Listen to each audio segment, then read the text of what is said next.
Olá! O tema de hoje do Estúdio News é a leucemia. E para conversar com a gente temos João Agostinho Machado Neto, ele é professor do Departamento de Farmacologia, e Daniela Dias, que é hematologista do Hospital Moriá. Olá, muito obrigada pela presença de vocês dois, sejam bem-vindos. Obrigado pelo convite, Renata. Obrigada pelo convite. Bom, quando a gente menciona a palavra leucemia, é como se uma sentença de morte fosse dada ali aos pacientes. Queria que vocês começassem explicando para a gente como de fato essa doença afeta o nosso organismo. O que é a leucemia?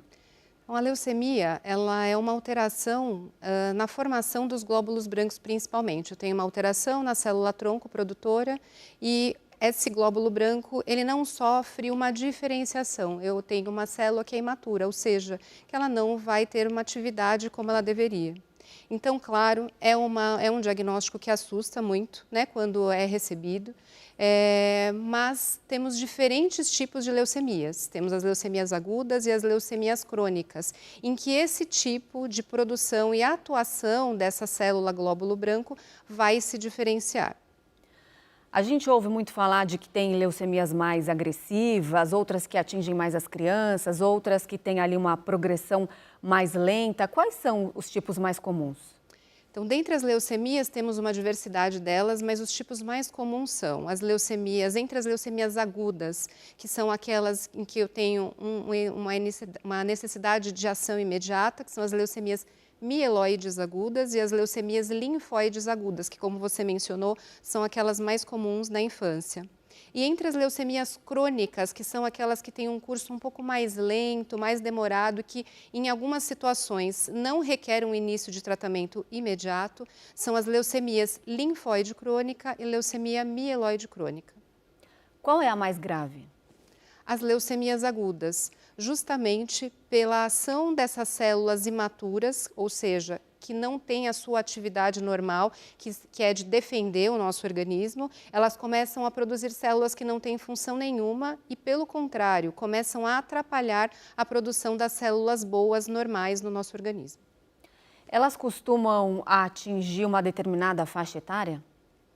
Sim, nós temos as leucemias agudas, a leucemia linfóide aguda, que mexe com um tipo do glóbulo branco, né, com as células linfóides, os linfócitos, lá quando nós olhamos no hemograma, que é um exame comum que muitas pessoas já realizaram.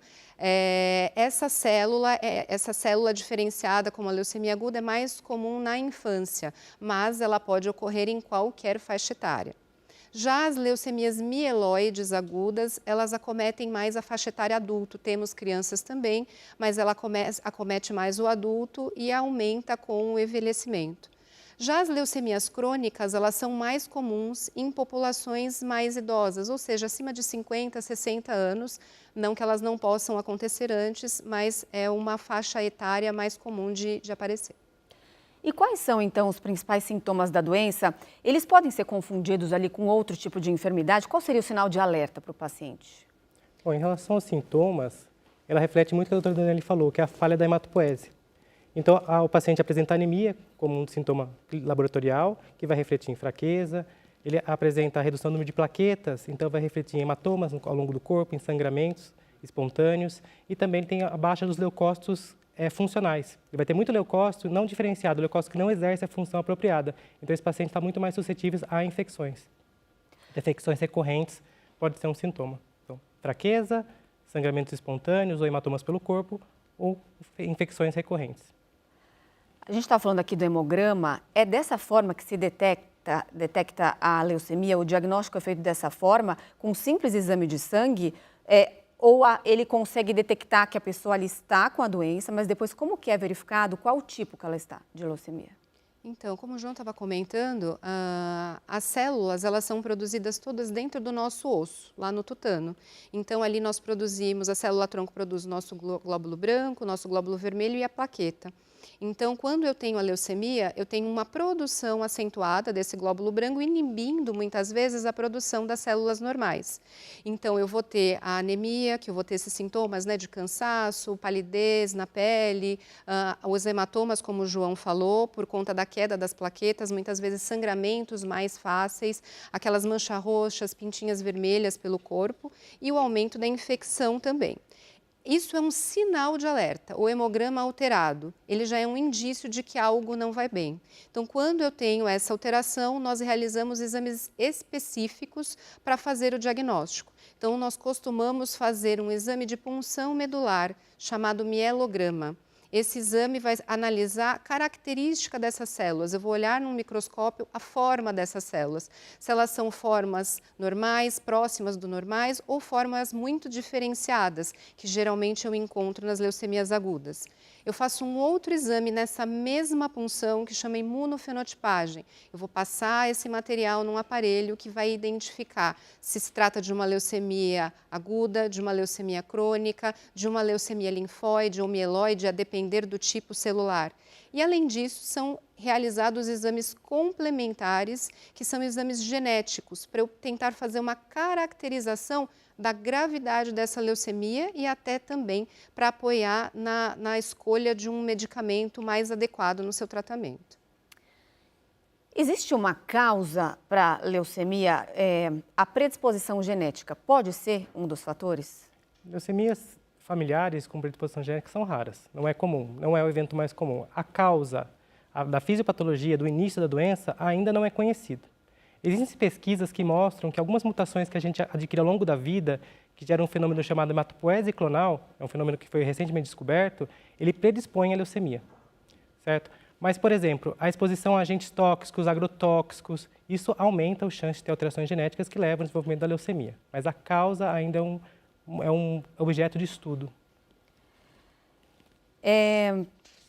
Existem comportamentos que nós temos ao longo da vida, por exemplo, você disse em relação a quando a gente está ali tendo contato com agrotóxicos, por exemplo, ou algum tipo de radiação.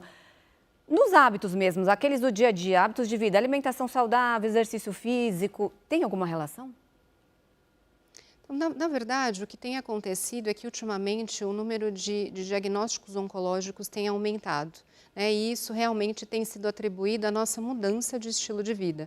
Então, hoje, nós nos alimentamos de uma forma pior, né? Com alimentos que que têm muitos agrotóxicos. Nós temos uma qualidade de vida em relação a estresse, a carga de trabalho muito diferente, muito mais contato com poluição.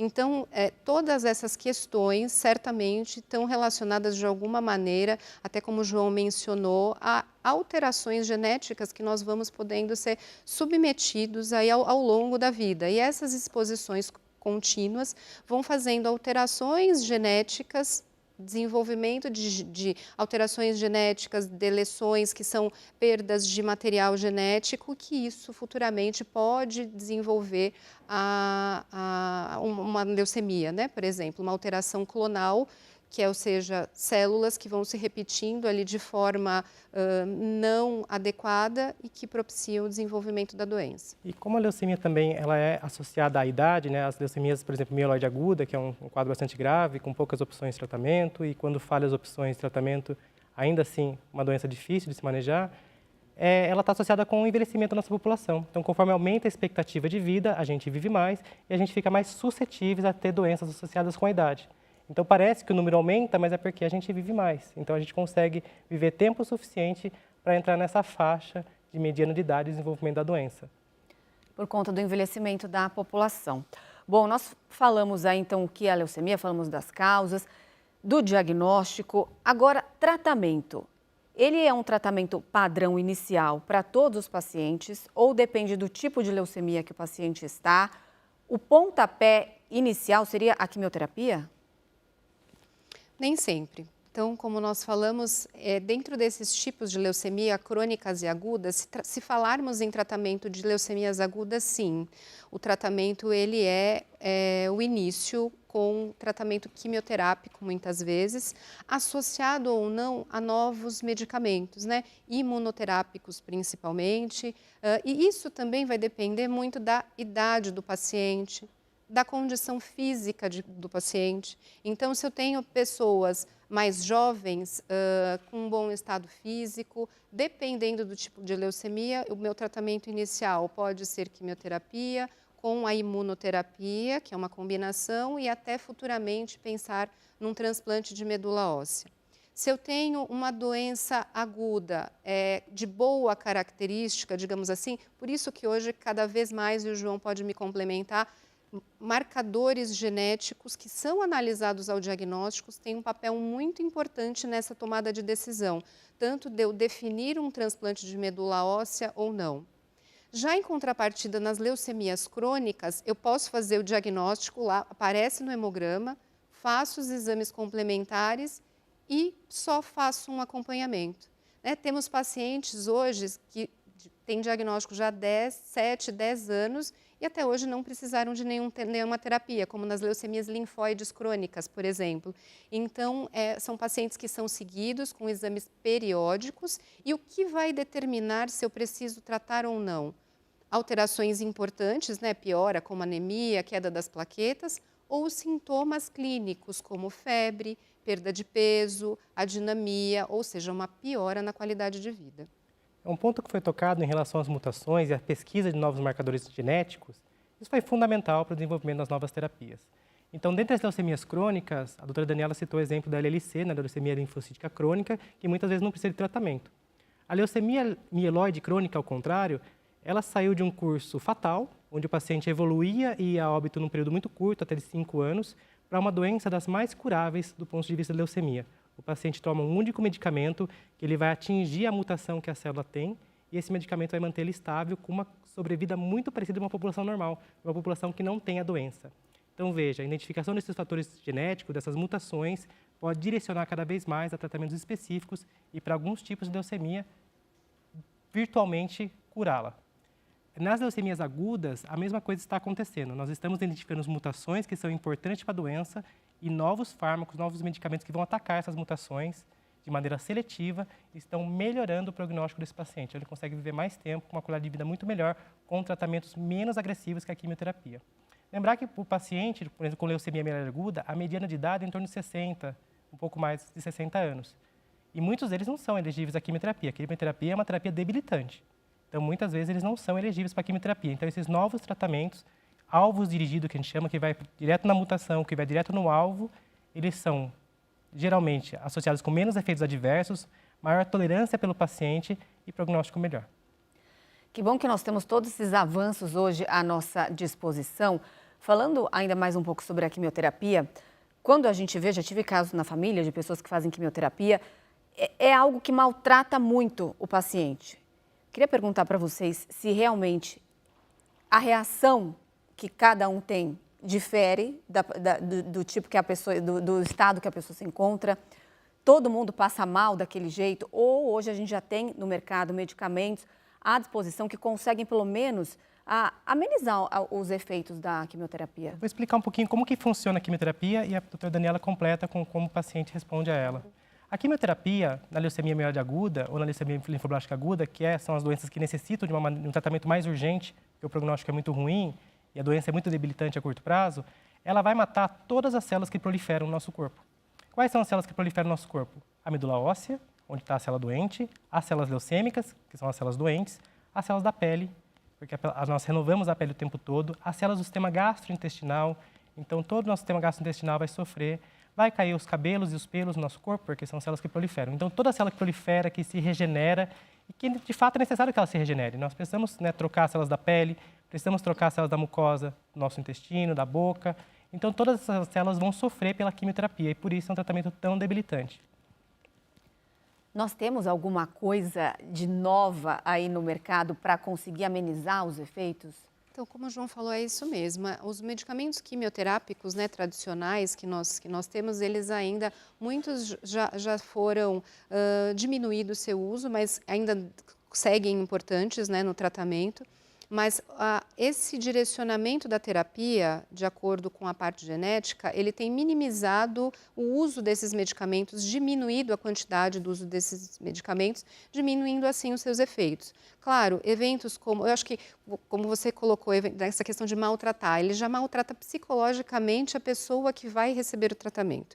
Então, ela já fica apreensiva pensando nesses sintomas mesmo, principalmente na queda do cabelo, na náusea, nos vômitos, E isso, claro, nós temos medicamentos disponíveis que podem amenizar, cada vez mais antieméticos, né, remédios para enjoo mais potentes são desenvolvidos para esse controle, e a associação com a imunoterapia, reduzindo a quantidade deles, tem provocado um efeito mais ameno, né, mas ainda são medicamentos muito utilizados e necessários. Se o paciente, por exemplo, chega na fase de um transplante, no caso das leucemias agudas, aí, assim, inevitavelmente, os medicamentos usados para o preparo do recebimento da célula-tronco, eles são remédios que causam essa inibição da proliferação celular, como citou o João. Então, o paciente vai ter esses efeitos, claro, minimizados com os remédios para o enjoo. Bom, a gente estava falando no bloco anterior sobre o tratamento da leucemia. Eu pergunto para vocês agora, quando que o transplante de medula óssea ele é necessário? Então, o transplante ele é necessário em grande parte das leucemias mieloides agudas, só numa pequena parte em que eu tenho alterações genéticas de boa resposta, eu posso fazer só o tratamento conservador com a quimioterapia. Nas leucemias linfóides agudas, em algumas situações também, principalmente quando eu tenho um marcador genético chamado de cromossomo Filadélfia. Então, eu tenho uma característica, ou seja, nas situações todas de alto risco, eu tenho essa indicação. Então, assim feito o diagnóstico, já é iniciada a busca de um doador, ou na família ou fora da família. Os irmãos, geralmente, são os mais compatíveis com o paciente? Qual que é a probabilidade disso acontecer? Então, a grande chance de ter um doador compatível realmente é entre os irmãos, porque eu recebi, teoricamente, a mesma informação genética do pai ou da mãe. É claro que muitas vezes, por incrível que pareça, eu posso ter um irmão. Só explicando rápido, o pai e uma mãe, nós temos duas informações genéticas nos nossos genes, né? Então, eu tenho uma escolha, eu posso passar um para um filho, o outro para o outro, em todas as minhas opções, os dois terem alterações genéticas completamente diferentes e assim mesmo serem irmãos. E quando eu passo toda a mesma informação, tanto a mãe como o pai, para os dois filhos, eu tenho uma compatibilidade 100% que nós chamamos. Hoje em dia, felizmente, nós não precisamos mais ter esse 100% de compatibilidade para que um transplante aconteça. Então, havendo só no mínimo 50% de compatibilidade, que nós chamamos de transplante haploidêntico, hoje já é possível. Então, eu posso ter um pai ou uma mãe que sejam haploidênticos, um irmão que seja haploidêntico, um primo que seja haploidêntico. Então, isso já é suficiente para que um transplante aconteça. E nesses casos de 50%, a chance de cura é a mesma? Sim, a chance é a mesma. Eu tenho que tomar medidas diferentes em relação à preparação desse paciente, ou seja, os medicamentos quimioterápicos, radioterapia, aquilo que se faz necessário, tomar alguns cuidados para evitar que eu tenha algum tipo de rejeição, né, em exames que são feitos antes do transplante, mas eu posso sim ter as mesmas respostas com uma sobrevida muito parecida entre eles. Então, quando isso acontece, muitas vezes eu não preciso chegar ao banco, fazer o cadastro desse paciente no banco. João, feito o transplante de medula óssea, isso já é garantia de sucesso ou pode não acontecer aquela pega que a gente chama, né? O que é o transplante de medula óssea, Renata? O transplante de medula óssea nada mais era que substituir a medula doente, aquela que está com as células leucêmicas, por uma medula nova. Então, você condiciona o paciente, elimina toda a medula óssea dele, tanto a medula que vai produzir o sangue normal dele, quanto as células doentes, e você coleta as células tronco hematopoéticas, aquela célula tronco que vai dar origem ao sangue de um doador. Isso pode ser feito de duas formas, ou acessando o osso, né, onde fica lá dentro do osso, a medula óssea, ou você estimulando essas células troncos do doador ir para a periferia, ir para o sangue. E daí você passa essa célula num equipamento, fazendo uma aférese, coletando a célula tronco. Então a pessoa recebe essa célula tronco tem que pegar. Então ela tem que chegar na medula óssea e ela vai reconstituir a hematopoese então, do paciente agora. E o paciente vai ter as características do sangue do doador. Então o tipo sanguíneo, o cariótipo, né, se é do sexo masculino ou feminino, características, então ele vai incorporar características do doador. Infelizmente, algumas células leucêmicas, elas podem escapar desse condicionamento. E, infelizmente, elas podem voltar em forma de recaída da doença. Então, mesmo com o estabelecimento de uma nova célula hematopoética, de um novo sangue que vai circular no paciente, a célula leucêmica pode sobreviver àquele condicionamento e, infelizmente, voltar. Uma outra agravante que pode acontecer durante o transplante é as células do doador atacar o receptor. Porque para ele, aquela célula é um corpo diferente do que ela estava. Então ele pode reconhecer, gerar uma doença que é a doença do enxerto versus o hospedeiro e atacar. Então é um agravante. Mas a recaída pode acontecer sim, e quando acontece, ela tem aí o paciente passou por um processo muito debilitante. Então, geralmente, quando acontece a recaída é grave. E quando isso é observado? É logo após o transplante de medula? Ou, às vezes, pode acontecer essa pega e depois de um tempo ser observado que não deu certo? É muito variável. Tem pacientes que demoram, às vezes, anos para recair da doença. Em alguns pacientes é imediato. A pega não aconteceu corretamente, não aconteceu a eliminação das células leucêmicas de forma correta e a doença recai rapidamente. Em outros casos, pode demorar alguns anos, sim. Então, é muito variável. Agora, vocês estão falando dessa questão sanguínea, isso é muito interessante. Por exemplo, se eu tenho a doença, meu sangue é O positivo, eu recebo o transplante de alguém que é tipo A, meu sangue passa a ser tipo A. Exatamente. Você tem essas mudanças, algumas mudanças, né, nas células produtoras e que podem fazer essa diferenciação. Então, mudança do tipo sanguíneo, como o João comentou, mudança inclusive do marcador genético de diferenciação de sexo feminino e sexo masculino. Então, nosso cromossomos XX, XY, quando eu tenho um doador de um sexo diferente, ele passa a ser do sexo contrário. E eu realmente quero que isso aconteça, que 100% das células circulantes tenham realmente esse marcador do sexo do meu doador, porque isso é o que mostra que eu tenho 100% das células doadas e isso vai tentar garantir realmente que minha doença fique controlada e que a minha resposta ao transplante seja a melhor possível. E o fato ali de mudar o cariótipo não interfere em nada no organismo do receptor? E nada, Renata, porque apenas as células sanguíneas vão mudar o seu cariótipo. Todo o resto do organismo vai se manter como estava. Agora, existe também o redome, que a gente ouve muito falar, que é o banco ali de doadores de medula óssea. É um banco que você se cadastra, você doa sangue e se cadastra, você coloca os seus dados. Explica pra gente como que funciona. São geralmente pessoas voluntárias que vão lá, doam sangue e estão ali naquele banco esperando que eles sejam compatíveis com algum doente? Exatamente. Então, o cadastro inicial, tudo foi criado porque muitas vezes eu não consigo encontrar na família um doador. Então, foi uma busca extensiva para busca de doadores, de pessoas que possam ter esses marcadores, esse HLA, que é um marcador que nós temos, né, na célula, que seja compatível conosco. Então, foram criados os dois bancos. O REREME, que é o registro dos receptores. Então, o médico faz o cadastro com análise de idade, endereço, peso, tipagem sanguínea, algumas informações relacionadas a algumas sorologias, o diagnóstico da doença nesse cadastro. E é enviada uma amostra de sangue. Da mesma maneira, o banco, como você mencionou, o REDOME, é o registro dos doadores. E aí esse registro ele é abastecido por pessoas que são voluntariamente doadoras. É feita uma coleta de exame, né, como se fosse um exame de sangue, e essa amostra é analisada para que se faça esse exame, que é o exame do HLA, que é esse exame que é o que é fundamental para fazer a interface das informações do doador e do receptor para avaliar a compatibilidade.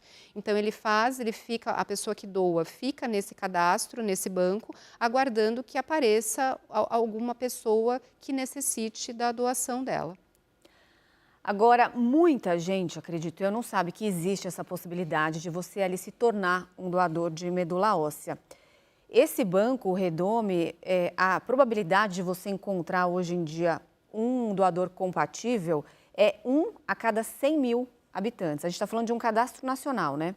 Nós estamos falando de um cadastro nacional e temos também o cadastro internacional. Então, no cadastro nacional, para você ser um doador, você deve procurar o hemocentro da sua cidade. Aqui na cidade de São Paulo, nós temos uma referência principal que é a Santa Casa de São Paulo. Então, você procura dizendo que gostaria de ser um doador e eles fazem a sua análise, todo o seu cadastro e fazem a coleta do seu sangue. Mas, hoje em dia, nós temos uma interface com bancos internacionais. Então, quando eu faço o cadastro do meu paciente no REREME, ele faz uma busca nacional, não tendo um doador adequado, parte-se para a busca internacional. Vice-versa, nós também fazemos parte, se alguém é fora do país precisar de alguém que seja cadastrado aqui no Brasil, essa medula é coletada e transportada para o país onde o receptor tem a necessidade de fazer o seu transplante. Muito interessante que acontece essa conexão aí internacional. Aqui internamente, falando do Brasil, existe ainda pouca divulgação em relação a isso e também muito preconceito, porque há tempos que eu ouço falar de pessoas que não entendem absolutamente nada sobre a doença, de que eu não vou ser doador porque doador pode ficar paraplégico, confunde medula óssea com medula espinhal.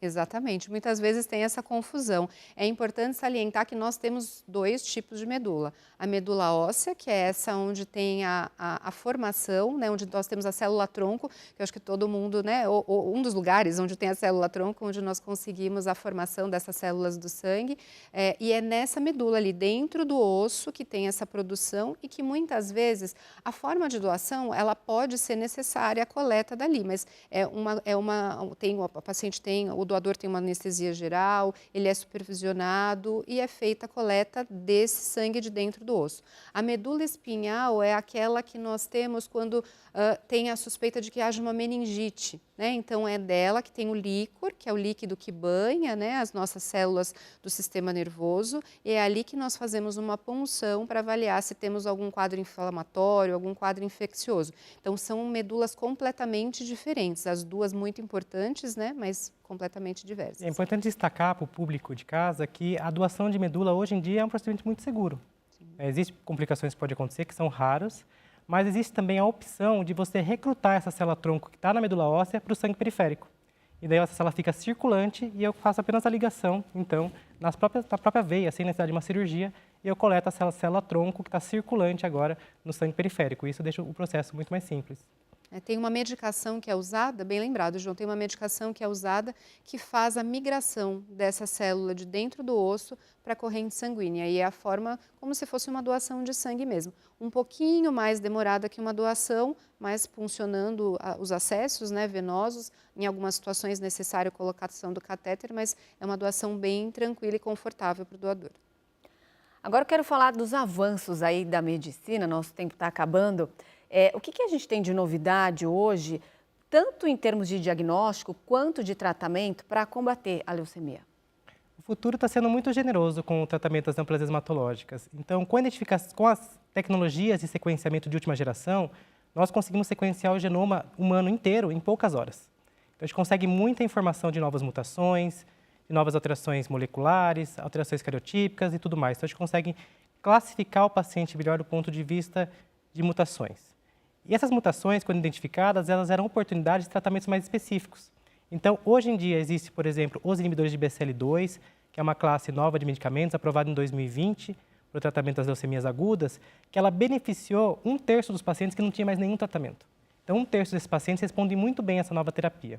A terapia celular também veio chegando, né, com tudo, para conseguir curar uma boa parte dos pacientes também que não tinha mais nenhum tratamento, né, são as células CAR-T, que estão na mídia agora fazendo um grande sucesso. Essas células, elas tratam um subtipo muito específico de leucemia, mas tem uma alta taxa de sucesso, está sendo implementado no SUS com diversas iniciativas do nosso governo, junto com a pesquisa, junto com as universidades, junto com os hemocentros. Então, tem todo um movimento para implementar no SUS essa nova tecnologia e vai curar aí uma grande porcentagem de pacientes que são elegíveis. Infelizmente, o número de pacientes que são elegíveis ainda são poucos. Mas aqueles pacientes que são elegíveis podem fazer o uso, então, dessas novas terapias. Então, com o avanço da pesquisa, nós estamos identificando novas moléculas, novos tratamentos. Então, acho que o futuro é muito generoso para o tratamento das leucemias. Se a gente olhar aí há 40, 50 anos, as chances de cura que o paciente tinha eram muito poucas. Hoje, quem recebe o diagnóstico não precisa mais se desesperar. Não, assim, o diagnóstico é sempre assustador, né, como nós conversamos no início, porque eu tenho realmente, principalmente nas leucemias agudas, uma proliferação de uma célula que você não sabe o comportamento dela. Mas como o João comentou, hoje nós temos uma infinidade de possibilidades tanto para tratamentos iniciais, que nós chamamos de tratamento de primeira linha, como para tratamentos de resgate, que antes nós não tínhamos. O CAR-T, que é essa possibilidade que o João mencionou, que é usado para tratamentos de resgate, tem tido brilhantes respostas, hoje em dia muito aplicado na leucemia linfóide aguda, com excelentes respostas e com grandes chances de cura. Então, há essas possibilidades hoje, novos medicamentos, combinações com a quimioterapia, têm sim gerado muita expectativa nos pacientes que hoje recebem esse diagnóstico, com possibilidades aí excelentes de respostas e de continuidade de suas vidas como antes do diagnóstico. Que bom, boas notícias. Eu agradeço demais a presença de vocês dois aqui com a gente. Estão convidados a voltar outras vezes. Nós que agradecemos. Muito obrigada. O Estúdio News de hoje fica por aqui. Eu conversei com o João Agostinho Machado Neto, ele é professor do Departamento de Farmacologia, e com a doutora Daniela Dias, que é hematologista do Hospital Moriá. E você já pode acompanhar essa entrevista lá no nosso canal do YouTube, no Play Plus, e também pelo nosso podcast disponível no Spotify e no Deezer. Eu espero você no próximo programa. Até lá!